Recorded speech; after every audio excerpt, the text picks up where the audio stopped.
ဒီလို All Star ပေါင်လလေးကိုဘယ်လိုရွေးရလဲဆိုတာဒီဗီဒီယိုမှာပြောပြပေးသွားမှာပဲဖြစ်ပါတယ်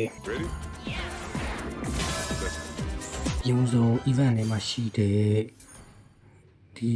win cash and diamond တွေကိုဝင်လိုက်ပါ။ဝင်သွားရင်ဆိုရင်ဒီအောက်ကရှိတဲ့ summit now လေးကိုနှိပ်လိုက်ပါ။နှိပ်ပြီးရင်ကျွန်တော်တို့က TikTok နဲ့လုပ်မှာဆိုတော့ TikTok ကိုရွေးလိုက်မယ်။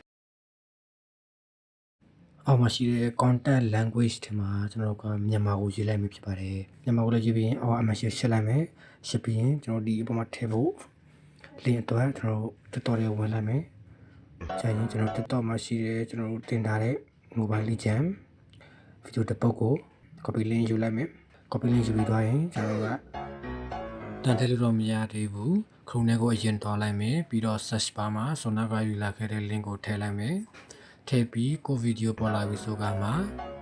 အပေါ်က search bar ကိုပြန်ပြီး copy link ပြန်ယူရပါမယ်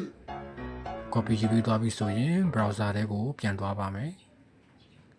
ပြီးရင်ဒီထက်ကို link လေးထည့်ပေးလိုက်ပါမယ်ထည့်ပြီးရင်အောက်က submit ကိုနှိပ်ပြီး confirm နှိပ်ပေးလိုက်ရင်ရပါပြီ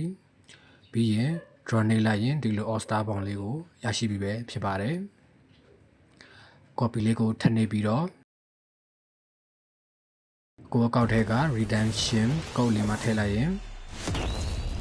Football and games, two of my favorites. ဒီလို all star ပေါင်အလားလေးကိုရရှိပြီပဲဖြစ်ပါတယ်